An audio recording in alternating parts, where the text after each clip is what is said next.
Good morning. I've been asked to remind everyone that this has been, in fact, designated a Windows to the World event. And if you wish to receive credit for that, Dr. Davis will be at the back at the end to validate the process. So that being said, I'd like to welcome you all to the very first Harold Isaacs Global South Lecture. Dr. Isaacs was a professor of history here at Georgia Southwestern for 49 years. He was a presence here on campus until only a few years ago. He believed in conversation. He loved humanity, particularly those whose voices are harder to hear. 35 years ago, he founded the Association of Third World Studies.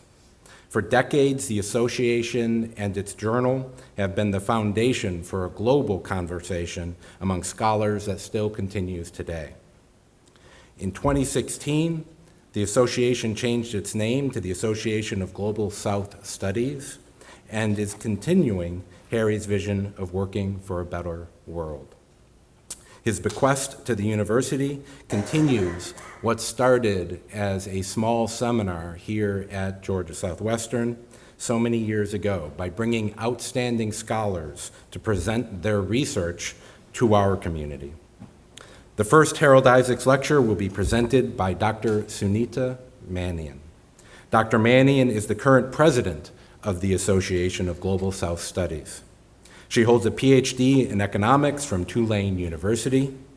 She is a professor of political economy and chair of the Department of Philosophy, Religion, and Liberal Studies at Georgia College. Her 2017 book has a very appropriate title for this lecture series, HIV/AIDS in India, Voices from the Margins. It is my honor to introduce to you Dr. Sunita Manian.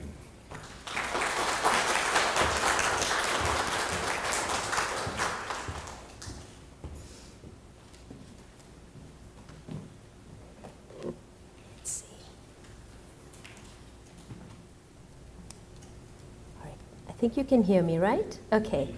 Well, thank you for that very kind introduction, Brian. It is indeed a real honor to be here and to be honoring Dr. Isaacs. I didn't know Dr. Isaacs very well, but I just want to start with one little memory of mine about Dr. Isaacs. Really, the first time I got to know him was on a flight between Colorado and Georgia. And this was just a few months before he passed away. And he had made it to the association, at that time, Third World Studies, Association of Third World Studies conference. And he was, there he was dragging his little suitcase in being as sick as he was. Such was his dedication to studying the Global South. And I'm really pleased that Georgia Southwestern is continuing that legacy through this lecture series. So I'll do my best to honor his memory with this talk. I'm also very pleased, I'm also so pleased to hear that about his interest in studying marginalized populations. When I first started working on HIV in India, I didn't really want to work with the organization. I did go talk to organizations working on HIV, but I really wanted to hear how HIV manifested itself, how did it affect people in the margins of society. So my larger research was with sexual minorities, men who have sex with men, trans women, the community known as Aravanis in this part of India, as well as HIV positive women. And so in this talk, and also female sex workers, by the way. So my larger work was with these populations, and this particular talk is going to focus on HIV and stigma through the narratives of women who are HIV positive, and to some extent children as well. Okay, so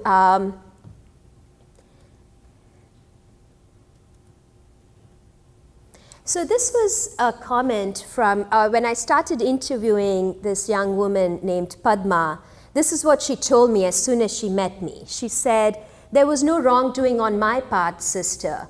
And this sort of encapsulates the sense of shame that a woman who is otherwise monogamous becomes HIV positive from her husband feels, even though it really is not something that she did, right? And but the sense of shame was something that permeated in all the conversations I had with women who are HIV positive.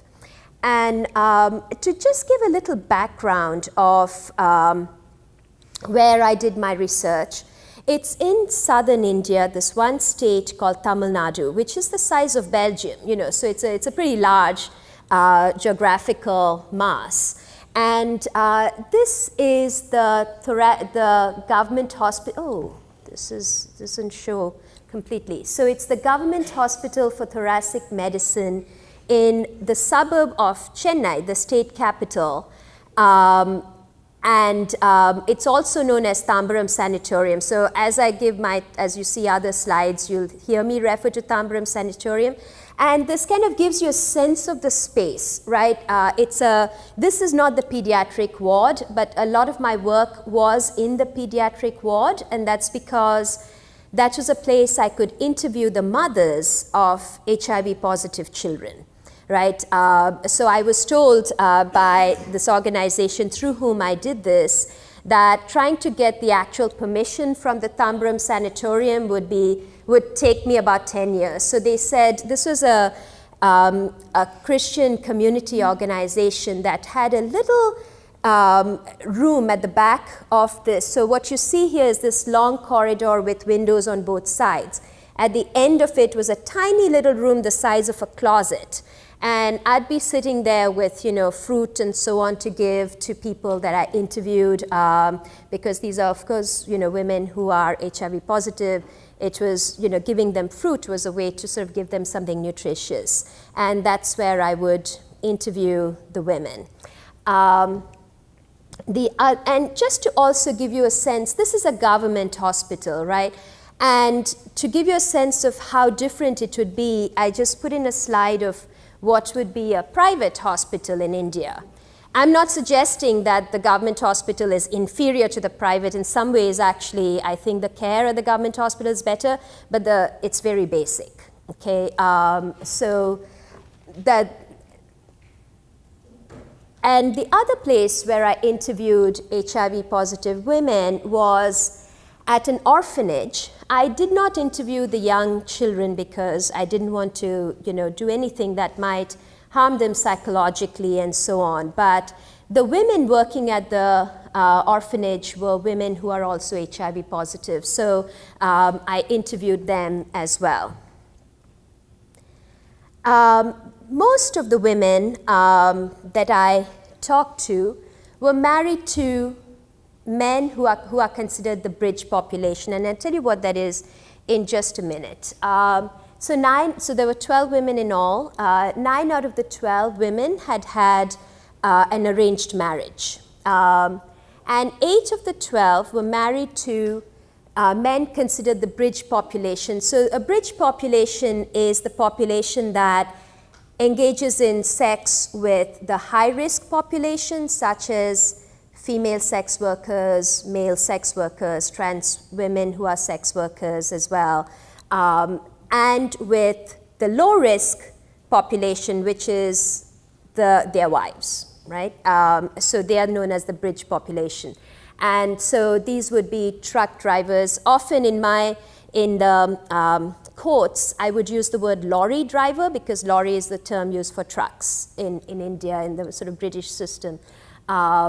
As well as construction workers who go to other cities to work. So this means that if you're a construction worker and you're away from home for many months, you would go visit a sex worker, right? So that's how a construction worker often becomes part of the bridge population. So here's a quote from a young woman named Priya. She said, "I have been married for 14 years. I became HIV positive within my first year of marriage. When I was pregnant, I had genital warts. So they tested me for HIV and found that I was positive. They asked me what my husband did. I told them he was a lorry driver, so they tested him as well." So this is very typical. Most of the women who got diagnosed when they got pregnant, and typically if they went to a government hospital, they automatically did a blood test. And if the woman's husband was a lorry driver, truck driver, or a construction worker, they would ask the men to come and get tested as well. And this is one of the criticisms I have about the Indian system, where, for instance, Padma, who I quoted at the very beginning, who said, it wasn't my fault, sister, she was not married to somebody who was a truck driver or construction worker. So she had HIV for 8 years. Her child was diagnosed with HIV. She was never tested for HIV for 8 years, and then, got tested when she nearly died. So, so this obsession with the bridge population also means that a lot of people who are not bridge population kind of fall by the wayside. Okay, so we can talk about that in the Q&A if we have time. And typically, the stigma and discriminatory treatment starts right at the point of diagnosis and from the medical establishment itself. So one thing that I saw was the callousness in which the diagnosis was given. So Amuda, when I first met her, this was at the Tambaram Sanatorium, she walked in and her face was a picture of horror and fear. She had just found out that she was HIV positive. And at first, where she was talking to me, she said, "I'm very frightened. I don't know what to make of this, sister." And I was kind of telling her, "That's all right. We don't need to continue the interview." But then I realized that she actually wanted to continue talking, and I continued to interview her only after that. But here's what happened with her. The doctor simply told me I have HIV and that I should come to this hospital, the TB sanatorium. My mother was with me, but neither she nor I knew what HIV was. So we did not understand what he was saying. He did not explain anything to us. Now, HIV in India, antiretrovirals are available to anybody who is HIV positive for free. Okay, so, and once you're on antiretrovirals, you can live a pretty normal life. But none of this was told to her, right? And this is what happens, the quote that comes in next. She said, "My mother died the day before yesterday. She died because she has been heartbroken ever since she knew that I have this illness. She was sick with grief and died from worrying for me." So she'd been diagnosed just 2 weeks earlier. She had a little child on her shoulder, and her mother she just cremated her mother.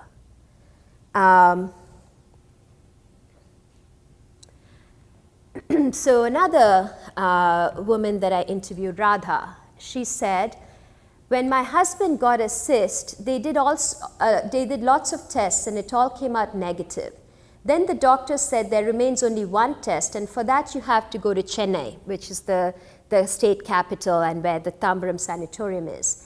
We were sent to Chennai GH, General Hospital. After diagnosing us with HIV, we were both told we would die in 3 months. So on the way back from the hospital, we bought rat poison to kill ourselves. What was the point in living? But as we prayed that night, I thought, God had given us this life. Why give it up like this? So we decided to let the disease take its course. And then her husband was still alive for another 10 years, right? He died in his 11th year. And not only that, Radha has gone on to remarry, and she married an HIV positive man, and they have 2 HIV negative children, right? So if she and her husband had had that rat poison that night, none of that would have happened.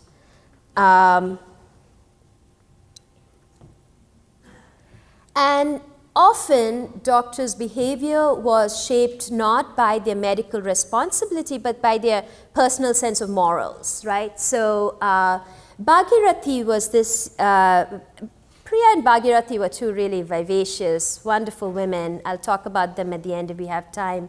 And Bhagirathi was 13 when this lorry driver would flirt with her, and so she ran away with him and married him. And so she said when she, he was a lorry driver, so, he was HIV positive and infected her as well. He's dead now. I was treated very well by the doctor, but the doctors at GH started yelling at my husband. One doctor, whose name I've changed, hit my husband on the head saying, "Why did you infect her at such a young age?" They did not want to treat my husband. After begging and pleading, I got treatment for my husband, right? Now, it doesn't help for doctors to sit in judgment of people and basically say, you should die, I'm not going to treat you. But often there's that morality that comes into play rather than just medical needs. And sometimes doctors themselves fear HIV. So Susheela, another amazing woman, who said, she had her little boy with her when I met her as well. I sort of saw her walking around outside the pediatric ward. She said to me, when she had taken her child to another hospital before she got there, they told me my child was going to die. The doctors were terrified of going near my child. I was running from one to the other, sobbing, begging, and imploring them, saying, if you don't want to touch him, then please at least put on gloves and give him an injection.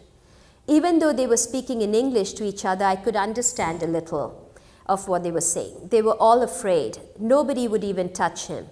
Immediately, I went and lodged a complaint. She was that kind of this very sort of feisty woman, so she actually went and complained. And at that point, as she went on to say, a lady doctor said that this is a HIV case, go to Tambaram, to the sanatorium. And, she'd brought him there some time before, and he was now getting better and walking and so on, right?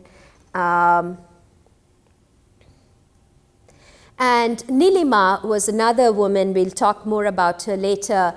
Her husband died when she was pregnant, and initially his family didn't tell her that he died of HIV.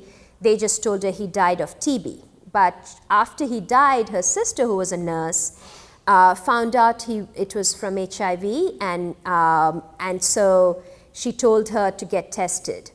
And so she told the doctor, her OBGYN, about it. And he said, well, since you have HIV, and they did a test, and he said, because you have HIV, we need to bring 5 more doctors you have to pay for. And by the way, the women I interviewed, because they're all at the government hospital and so on, these are not rich people, right? These are people with very little money. He told her that she needed 5 more doctors. But when she's actually in labor, all 6 of them stand far away from her, and she just gives birth on her own. Okay. And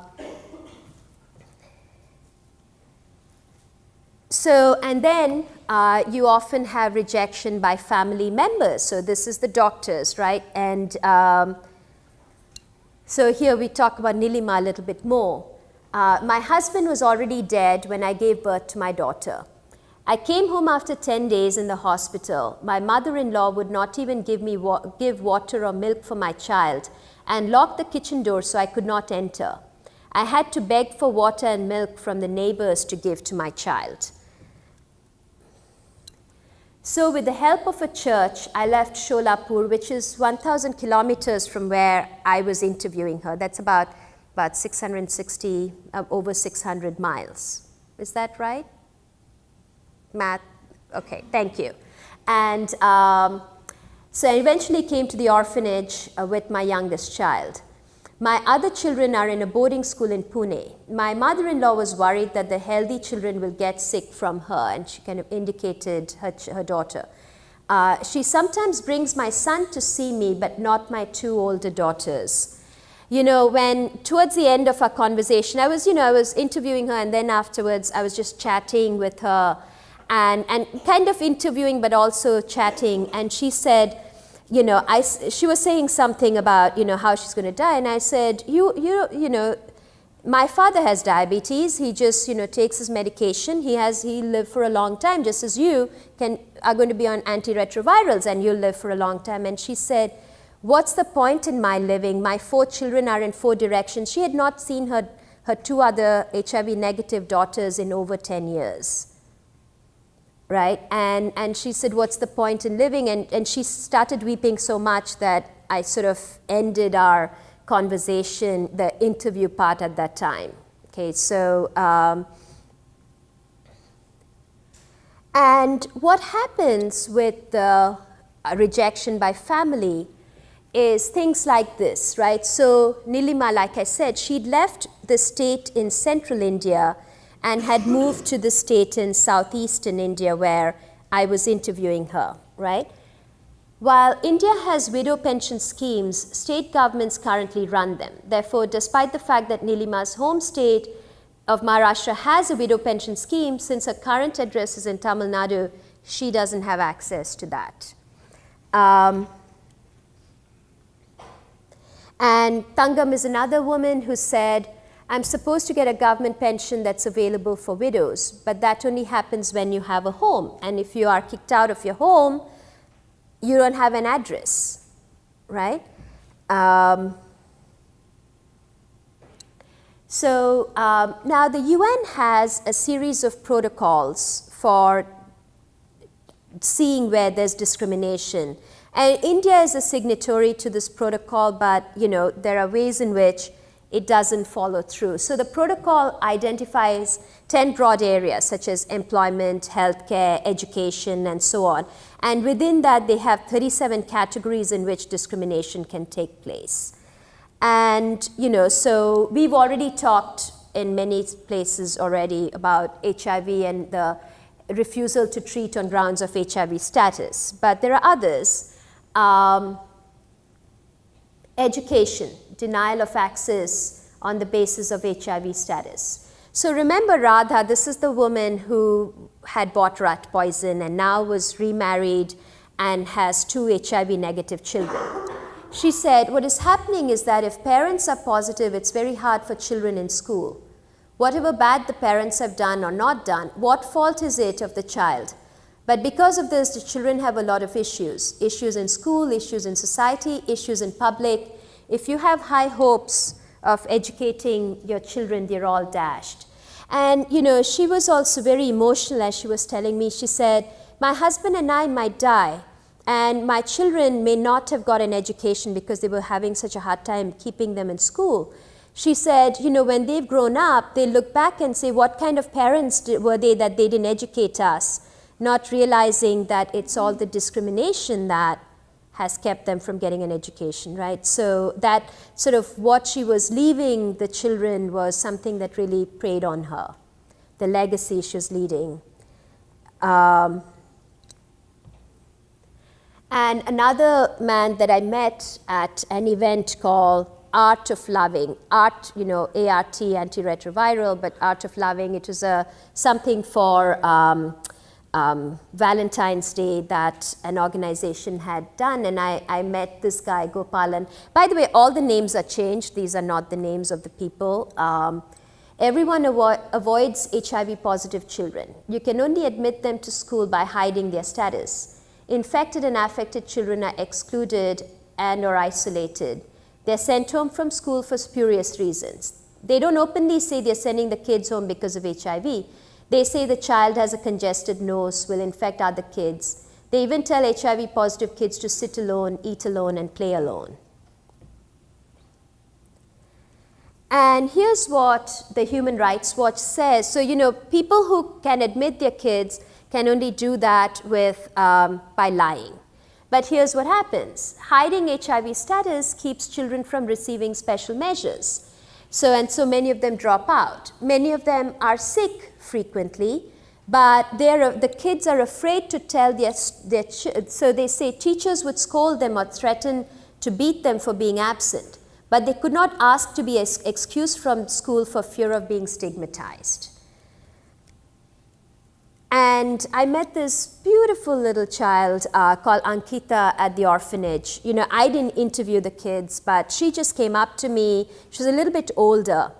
And, you know, she was chatting with me and so on. And I asked her what she wanted to do. And she said, I want to get a medical degree. And she pointed to the other kids playing. She said, I want to help them. They suffer so much. I want to become a researcher and help them. And a year later, my father had passed away. And anyhow, for personal reasons, I went to the orphanage on my own, not for research. And I couldn't find Ankita. And when I asked people where she was, they said she'd been discriminated against so much in school that she was suffering from depression. And they had to send her to another orphanage very far away in a very remote part of the state. So, you know, again, this kid with so much hope of getting a degree in medicine and helping other kids like her, I don't know what happened to her. Denial, restrictions of credit, that's another thing that the UN says is a form of discrimination. Another man I met said regular self-help groups refuse to include people living with HIV/AIDS, PLHA, that's what it stands for. They're afraid that we will die soon and fear we will not repay. Banks also refuse funds to PLHA. They ask us, how will you repay this? They don't understand that you can live for a long time if you're HIV positive. So people are pretty clueless about HIV. You know, people don't realize how effective antiretrovirals are these days. So there's all these prejudices that come from that ignorance, and it also affects, you know, things like credit. So now India provides antiretrovirals. People can live for a long time, but they are going to die of starvation because, you know, they don't have jobs or education and so on. And even the UN protocol doesn't address all the situations that I encountered of discrimination. So, you know, I met this amazing woman called Kausalya who didn't speak English, English being the sort of lingua franca in India. She became HIV positive from a husband who was, you know, a lorry driver. But after that, she went on to learn English because that's the language that's the official language. She started an organization called the Positive Women Network. She represents India at various AIDS conferences and things like that. So her organization has worked, they've advocated so that usually the widow pension is only given after a woman is, you know, in her 60s. But because HIV widows tend to be young, right, because their husbands are young men, they've advocated so that there's widow pension for HIV positive women who are widows. But as we saw, so, you know, it's not as if, according to the UN protocol, there's a problem if you're denied social benefits because of HIV status. Nobody denies these women benefits, but the fact that if you're kicked out of home, you don't have, you know, an address means that you effectively don't have that, right? You don't have access to the benefit. So,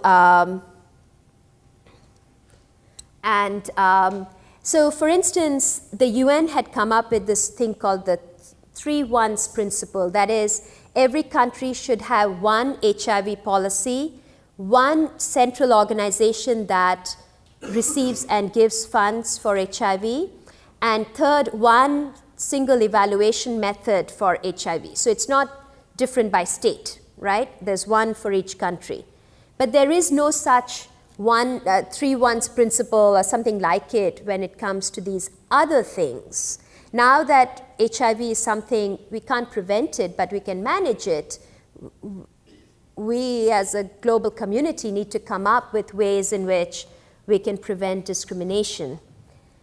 Housing, you know, according to the UN, these are the only ways, mandatory testing, HIV certificate, these are the ways they view discrimination as occurring. But in reality, a lot more happens. So Radha, you know, and her husband Rajagopalan, here's what happened. They are they're very visible, okay? So they go to a lot of events, like I was talking about the Art of Loving event I went to, right? It was for celebrating love between HIV positive people, and organizations are doing that because people who are married will adhere to their their antiretroviral regimen in a way that, if you're sort of alone and depressed, you won't, right? So anyhow, I was at this organization's, Art of Loving celebration, and Radha and Rajgopalan were there. TV cameras were there. My family, my relatives saw me on TV at this, at this event. The news carries it. When I met Radha, it was sort of end of January, and what she told me was the house in which they were living, the apartment, was the third in as many years. That October, October is a month of this big Hindu festival called Diwali, and they had gone to a Diwali celebration for HIV positive people. The news carried that, and by the time they came home from the celebration, their landlord had thrown all their things on the street and said, "You're HIV positive, you have to leave." And they had moved to another place in December. They got kicked out of that place. And so where I was seeing them was their third residence in as many months. Okay, let's see. And so there are no anti-discrimination laws when it comes to housing. And I'll quickly just talk about the resistance part. I want to give us some time for questions. That's the most interesting part as far as I'm concerned. I want to hear what you're thinking about all this. So just to say, people like Priya, Bhagirathi, these were women with practically no education when they first became HIV positive. But after their diagnosis, they went on to get degrees. Priya is, she's hoping to get a job at a library. She's got a degree in library science. Bhagirathi has a degree in social work. She works as a peer counselor with HIV positive women, and she was telling me, for instance, she said, somebody like you can go and talk to the women who are HIV positive, but if you tell them you will live, take your antiretrovirals, life will be all right, they won't believe you. But when I tell them, because I'm HIV positive, they will. And she was also telling me how little, and this came to me all the time, how little women know. I mean, they absolutely don't know anything about condoms. Compared to, for instance, I've talked to female sex workers who were just so much more empowered when it came to knowing about their bodies, knowing how to prevent HIV, condom use, and so on. These married women didn't really know that. And she was very active in sort of telling people, she felt that it was very empowering to her to be able to take that message to other women. And even without formal degrees, Valli, who was absolutely illiterate, she couldn't even write her name. When I, did the informed consent form, she had to put a thumb impression. She goes back to her village and talks about condom use and talks to women about how they can negotiate with their husbands on condom use. And these were things that they found very empowering. They felt that, yes, I have HIV, but maybe it's for a good thing. Maybe there's a larger purpose. I can go and educate other women. Okay, so, and Kausalya I already talked about. She's the one who started the Positive Women Network. I think that gives us about 15 minutes for a Q&A. And as I hear your questions, I might expand on some of these. Okay, so, all right. I have an initial question. Okay, all right. Is the stigma such that politicians in India at either the national or local level try to avoid this particular health policy topic? Yes, thank you. Yes, absolutely. Right, because, India, I've written something else about this. So India has this myth that they like to believe. And by the way, it's not just India. It's a myth that, I quote something from the New York Times, which was racist both to India and Africa. That's how they put, the way they wrote about it. They said, unlike in Africa, India doesn't have a lot of, non-conjugal sexual relations, which is not true. So it's not as if Africa is full of, promiscuous people and India is full of very pure people, right? But it's a very, problematic idea about both India and Africa in the way they put it, right, as a country. So in my own interviews, I, talk to female sex workers, male sex workers, trans sex workers, and, they have, their clients are from all over, right? But there is this myth that in India, sex happens only within, heterosexual, conjugal contexts. And that myth means that it's like, those people who we'd rather have die anyway are the ones who are going to get HIV, so why talk about it? And, right, so that there's that sort of, which is kind of why it's, I think, India's HIV rate is, it's not that high. It's in absolute numbers, it's very high. But I think it's low because there's a lot of undiagnosed HIV. And we're sort of sitting in this pretty dangerous place because nobody is really talking about it. Unlike in other more, enlightened countries where you have big billboards that talk about condom use and so on, you have nothing like that. It's called, so NACO, National AIDS Control Organization, India's AIDS control organization, has what it's called targeted population. So they target information only to the so-called high-risk populations. So these, which is why the female sex workers are very empowered, but the women who are HIV positive had no idea how HIV is spread. They didn't even know about the existence of HIV in many cases, right? And so they don't, it never occurs to them that their husband is away for 6 months at a time. Maybe they should ask what he does.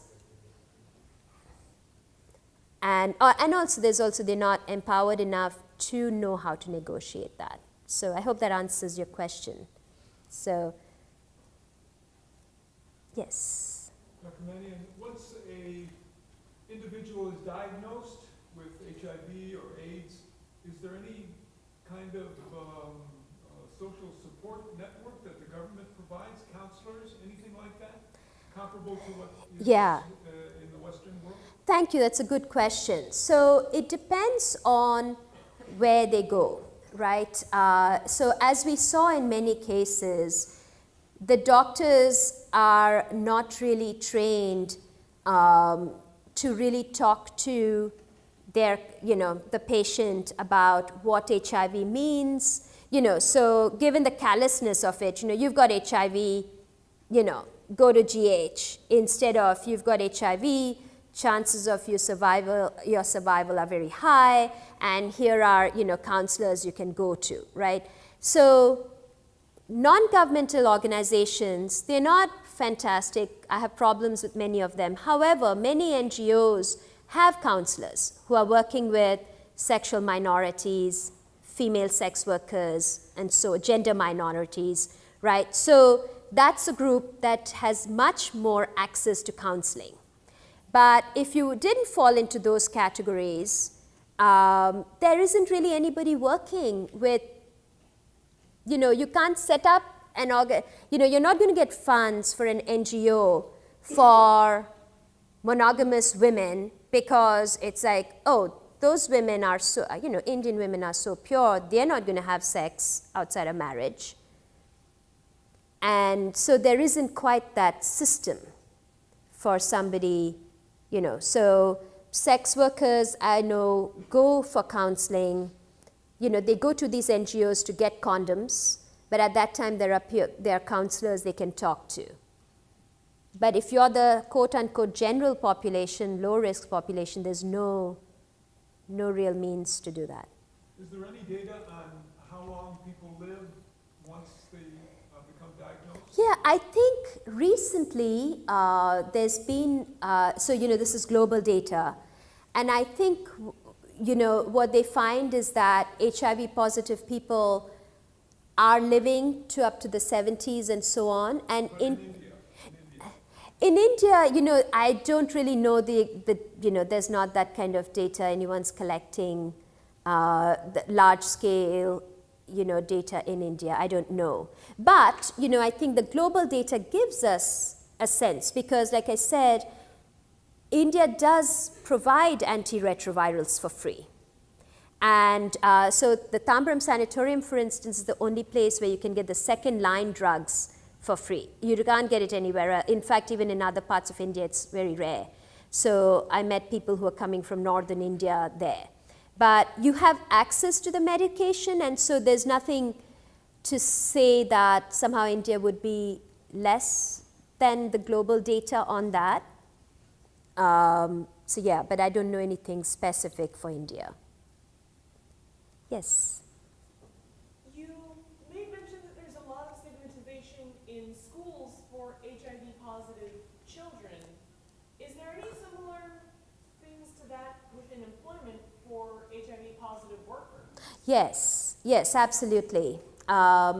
So while technically you're not supposed to, there have been legal cases, legal precedents for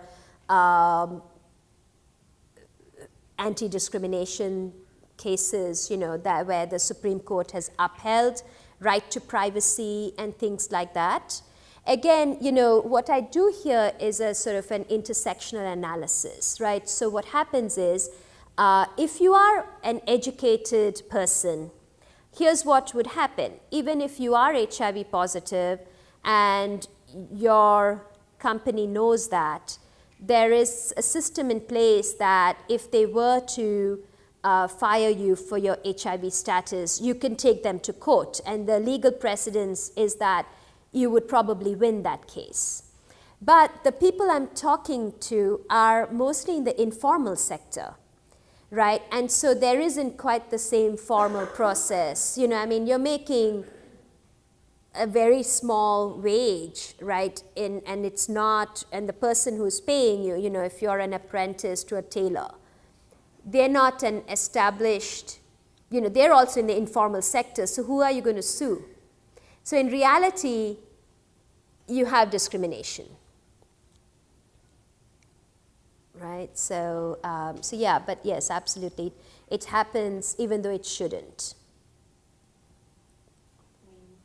Discrimination in general shouldn't. Right. It shouldn't. And no, what I mean is it shouldn't legally, right? There are legal precedents to protect a worker, but it takes place because of the vulnerability of these particular people because of the economic conditions, right? Thank you. You're welcome. Yes.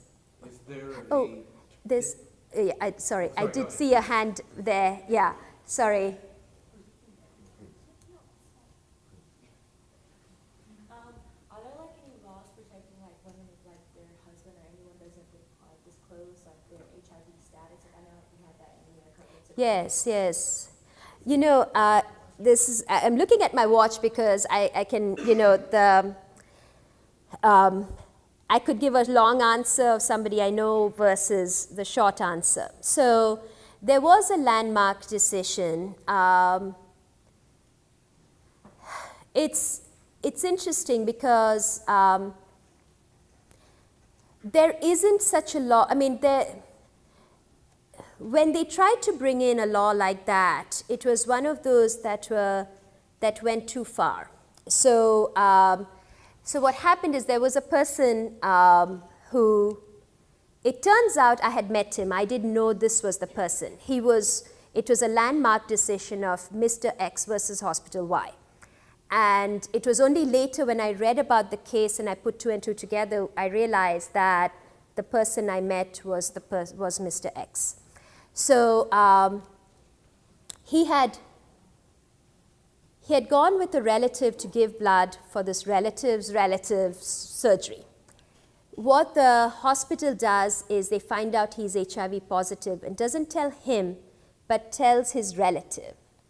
The relative doesn't tell anybody any of this, arranges a marriage for him with somebody they know, but just before the wedding, when he came to collect the wedding dress and go back, flew back to his city, the whole family is waiting there to say, the marriage is off, you are HIV positive. He had no idea. So in other words, he wasn't getting married with, so he actually took the case to court, and the judge said, anyone in this sort of a situation, the hospital was right to provide that information to, and the idea, I can see where it's coming from. It's because within an arranged marriage, a man may not disclose that he's HIV positive. I met women who married men whose family and he knew that he was HIV positive, but they got them married anyway. And this woman, her name is Lakshmi, that happened to her. She became HIV positive from that husband.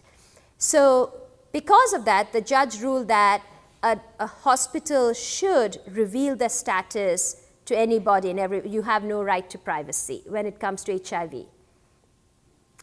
But this lawyers' collective, Dr. Parkinson was earlier talking about the Section 377 of the Indian Penal Code that made sodomy illegal, just got overturned. And the lawyers' collective that was fighting that case fought this case as well, took it back to the Supreme Court, and then when they overturned it and gave people the right to privacy, it went in the other direction, in that it protects a person from having to reveal their HIV status.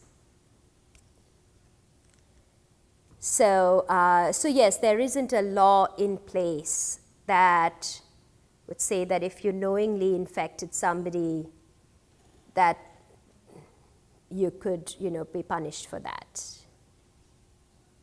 So, any other questions? Dr. Smith. I know India has issues in terms of provision of healthcare in rural areas versus the better Urban. funded metropolitan areas. Is there a difference also in stigma concerning HIV amongst the healthcare population? Absolutely.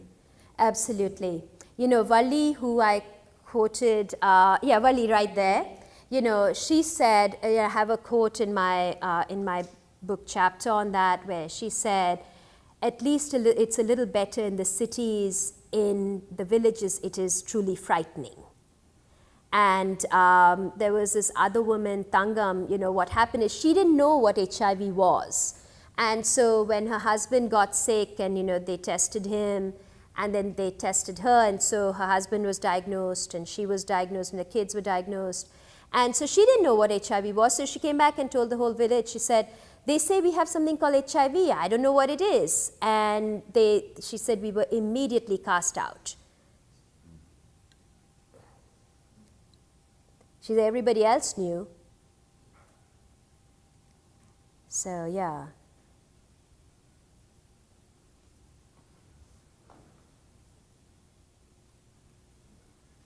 All right. Thank you all for coming this morning. Oh, I think there was actually was there a hand up at the back? All right, okay, just one last question, sorry. Yeah, okay. We have time, right? Do we? Okay. Yes. Just one last question. We were talking about the women that are in arranged marriages and stuff, and then the lottery drivers. What about the women that are raped and find out that they have HIV or they are HIV positive? Do they still get discriminated, and are they still turned away from health care? Because, they do not help what happens to them. Yeah. Right. So I did not interview women who were raped, but I interviewed a bunch of teenagers who raped women. I know, I'm sorry to leave you with that shocking thing, but no, the stigma would mean that A, she won't really talk about the rape, and if she became HIV positive, things would just be even worse for her because, again, the sort of notions of virginity and things like that, so I was interviewing teenage girls and teenage boys, and the amount of suicide amongst teenage girls, or even the talk of suicide as an out, was very common. And so one of the girls I interviewed told me, this is outside of my presentation here, but one of the girls told me that, yeah, there was a girl who was spoiled. You know, the word spoiled means, you know, if you're raped, it's the term used is spoiled. She was spoiled and she committed suicide. So my next project is on youth sexuality, and it takes off from there. You're welcome. All right, okay. I think now we're done. Thank you.